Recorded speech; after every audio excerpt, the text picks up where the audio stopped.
د کهانۍ شروعات کې مونږ یو انجینیر وینو د کم نوم چې جون وي د جون کور کې د دې ښځه او یو د دې زوی وي. نن د کار په دوران کې جون ته خپل زوی ډیر یادېږي ولې چې د دې زوی بیمار دی او نن د هغه سالګیره ده. خیر د کار نه پس جون خپل کور ته روان شي او بیا چې کور ته ورسي نو د جون زوی ډیر خوشحاله شي. د دې کور ته د مخکې نه میلمانه راغلي وي خو په دې ټیم کې اچانک په نیوز کې خوستلی کېږي چې ډیر غټ غټ کامیکس دنیا ته راغورځېدو والا دي. یعنی دا یو قسم لاسماني کاڼي وي په کوم سره چې دنیا تباه کېدی شي او په یو ځای باندې آسماني کاڼی راغورځېدلی وي. د دې په اورېدو سره ټول ډیر ګبراو شي. جون چې څنګه بهر وځي نو د کومیټ د غورځېدو په وجه باندې تیز توپان راشي. په دې سره جون شاته وغورځېږي او د دې د کور دا کړکۍ ماتې شي. په اسمان کې مرغان چغاره شروع کړي. کور کې دننه ټول خلک ډیر ګبراو شي ولې چې د یو کومیټ په غورځېدو سره دومره تباهي وشوه او په نیوز کې د زیاتو کومیټو غورځېدلو دعوه کوي. په دې ټیم کې د جون په موبایل باندې یو میسج راشي. په دې کې ورته لیکلي وي چې ته د ګرینلینډ لپاره سلیکټ شوې. دا دنیا په ورانېدو ده او تا مونږ ګرینلینډ ته لیږل غواړو.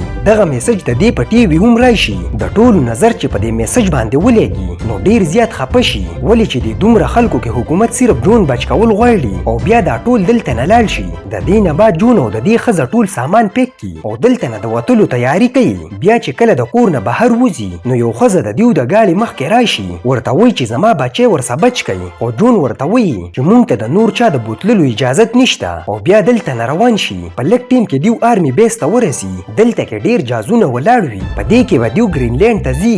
جون او د دې ښځه مخکې روان وي نو جون ته یاده شي چې د دې زوی خو بیمار دی او د دې انسولین کور کې پاتې شو. دا خپلې ښځې ته وایي چې تاسو جاز کې کینئ زه په منډه باندې انسولین راوړم کومه چې د دې د زوی دوایي ده. دغه شانته کې ډیر ټیم وشي خو جون واپس را نشي نو د جون ښځه ډیره پریشانه شي. دا په منډه د یو سکیورټي خواله ورشي او ورته وایي چې زما خاوند زما د زوی په دوایي پسې تللی دی او ډیر ټیم وشو خو واپس را نلی. خو دلته کې د جون د ښځې نه ډیره غټه غلطي وشي ولې چې کم جاز کې دیو سفر کوي هلته کې بیماران پرېښوستل الاوډ نه وي. نو آرمي والا د جون ښځه او د دې زوی د ځان سره بوزي. دې خوا جون دا دوایي په منډه باندې راوړي او بیا خپلې ښځې ته آوازونه شروع کړي خو دلته کې د دې ښځه نه وي. جون ته یاده شي چې ما خو ورته په جاز کې د کېناستو ویلي وو نو هغوی به جاز کې ناست وي. دا په منډه باندې جاز ته ورشي او د خپلې ښځې او د بچي تلاش شروع کړي خو دلته کې دې ته خپله فیملي میلاو نشي. بیا د خپلې ښځې سره په موبایل د رابطې کولو کوشش کوي خو د دیو دا رابطه ونشي. جون ډیر پریشانه وي. په دې ټیم کې د یو کس نظر د جون په لاس کې په دوایانو باندې ولګي نو دې نه تپوس وکړي چې دا دوایي ستا ده. نو جون ورته وایي چې نه دا زما د زوی ده. خو دا کس ورته وایي چې دې سره دننه ته څنګه رالي ولې چې مریضان خو ټول د جاز نه بهر شو. په دې باندې جون ډیر پریشانه شي ولې چې د دې زوی خو هم یو مریض دی. نو ورته پته ولګي چې زما ښځه او زوی به سکیورټي والا دلته نه ویستي وي. بیا راپاسي او د جاز نه بهر وتلو کوشش کوي خو یو سکیورټي والا یې ونیسي. ورته وایي چې اوس ته د جاز نه بهر وتی نشي ولې چې د جاز ګیټونه بند شوي دي. خو په دې ټیم کې بهر په خلکو کې یو غوبل جوړ شي او جاز ته د ختلې کوشش کوي. دا خلک دومره سیوا وي چې د دیو کنټرول کول مشکله وي. نو د آرمي والا سره بله سلار نه وي او په دیو باندې ډزې شروع کړي. دې خوا د جون ښځه او زوی د ډزو په وجه باندې ډیر ګبراو شي او یو طرف ته ودرېږي. د ډزو په وجه باندې تیل لیک شي او دې کې اور ولګي. نو د اور په وجه باندې په جاز کې دماکه وشي او ډیر خلک مړه شي. د جون د ښځې نظر چې په دې باندې ولګي نو ډیره خفه وي. د دې دا خیال وي چې جون به دې کې مړ شوی وي. بیا یو سوچ وکړي او یو پاڼه باندې جون ته خط ولیکي. په دې باندې ولیکي چې زه د خپل پلار کره لاړم او که ته ژوندی پاتې شوی وي نو ما پسې بالته راشي. بیا دا خط د جون د ګاډي په شیشه باندې ولګوي او بیا دلته نه روانه شي.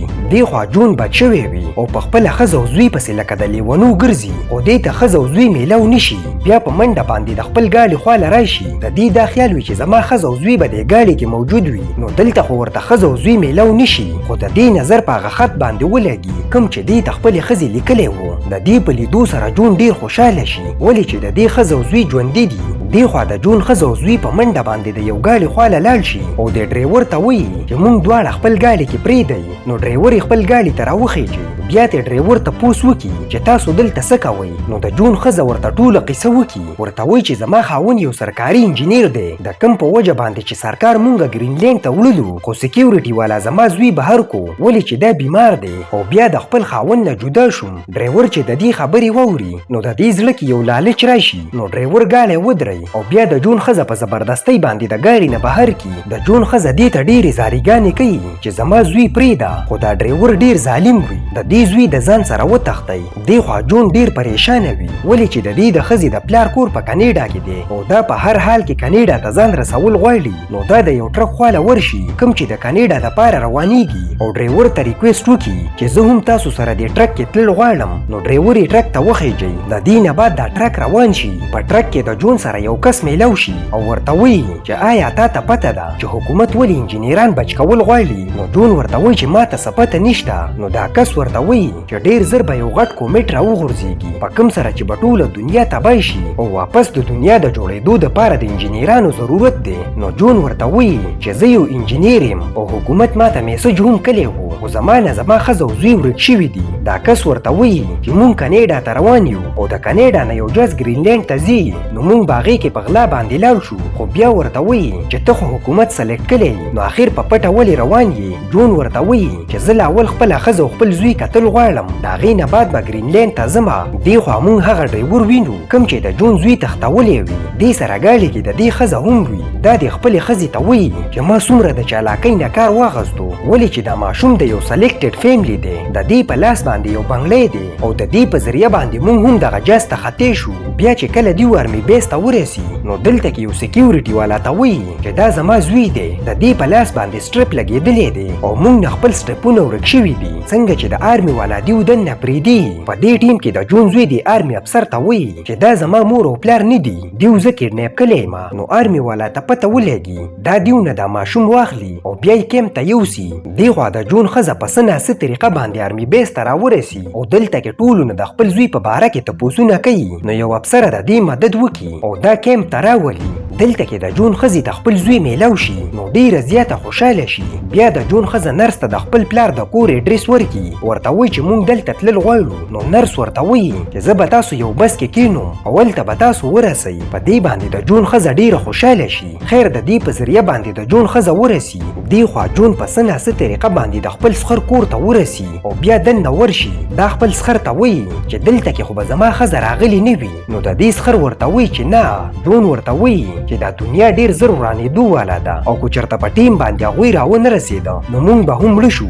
دیو ډیر پریشانه وي. په دې ټیم کې جون ته د خپلې ښځې فون راشي، ورته وایي چې مونږ په لاره کې در روان یو. د دې په اورېدو سره دیو ډیر خوشحاله شي او بیا د خپلې ښځې او زوی سره میلاو شي. ټول ډیر خوشحاله وي او د دیو دا مصیبتونه لا ختم شوي نه وي ولې چې ډیر زر دا دنیا ورانېدو والا ده. جون خپلې ښځې ته وایي چې مونږ له زر تر زره دلته نه وتل پکار دي ولې چې ګرینلینډ کې شیلټرې جوړې شوي دي او هغه شیلټرو ته مونږ له ځان رسول پکار دي. نو دیو د تلو دپاره تیار شي. د جون ښځه خپل پلار ته وایي چې ته هم مونږ سره لاړ شه ولې چې دا دنیا تباه کېدو والا ده. نو د دې پلار ورته وایي چې زما عمر پوره شوی دی او زه د اخري ټیم خپلو دوستانو سره تېرول غواړم.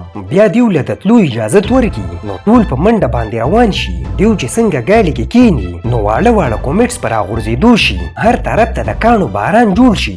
جون خپلې ښځې ته وایي چې ته څه فکر مه کوه، اخرنی جاز به دلته نه د شپې وځي او مونږ له په هر حال کې د جاز ته ځان رسول پکار دي. دیو په ګاډي کې ناست وي خو د دیو د وررسېدو نه مخکې دا جاز روان شي. جون خپل ګاډي له سپیډ ورکړي او ګاډی د جاز مخکې ودرئ. نو پایلټ ډیر په غوسه کې راکوز شي. نو جون ورته ریکویسټ وکړي، ورته وایي چې زمونږ فیملی سلیکټ شوې ده، مونږ د جاز کې پرېږده. نو پایلټ د دې خبره ومني او دیو جاز کې پرېږدي. د دې نه بعد د دیو دا جاز ګرینلینډ ته ورسي خو دا لا ناست نه وي. په دې ټیم کې یو غټ کومیټ د دیو خوا کې ولګي. د کم په وجه باندې چې تیز توپان راشي دا یو دومره غټه دماکه وکړي چې د هوا د دیو جاز ته راورسي او د دیو دا جاز لاندې وغورځېږي او د یو غر سره وجنګېږي. خو ټول دومره قسمتداره وي چې د دیو دا جاز راپانیسي. نو ټول د دې جاز نه راکوز شي او بیا د آرمي طرف ته چغې شروع کړي. نو آرمي والا دا ټول ریسکیو کړي او دیو شیلټر ته یوسي. دیو دا شیلټر د دې ټیم دپاره جوړ کړی وي خو چېرته دا دنیا تباه کېږي نو دې کې به څه خلک بچ شي او بیا لږ ټیم پس یو غټ کومیټ په دې ځمکه باندې راوغورځېږي. د کم په وجه باندې چې یو تیز توپان راشي او ټوله دنیا په سکندونو کې تباه شي. دا دماکه دومره غټه وي چې دنیا په خوځېدو وي او په دیو باندې یو تیزه زلزله راشي. ټول خلک ډیر ګبره وي. بیا لږ ټیم پس خاموشي راشي. بهر ټوله دنیا تباه شوې وي. د کووډ د غورځېدو په وجه باندې په دنیا کې زهريله ګیسونه خواره شوي وي. دا ټول خلک د شلټر کې بند وي. خیر یو څو میاشتې پس دیو ته گیټ کولاو شي. د څو میاشتو نه دیو د بهر دنیا لیدلی نه وي او بیا چې دیو بهر وګوري نو ټوله دنیا تباه شوې وي. دغه شانته کې شلټرې په ټوله دنیا کې جوړې شوې وي، په کومو کې چې د دیو په شان څه خلک ژوندي پاتې شوي وي. په دې ځای باندې زموږ کهاني ختمیږي. که ویډیو مو خوښه شوي نو لایک یې کړئ او چینل ضرور سبسکرایب کړئ.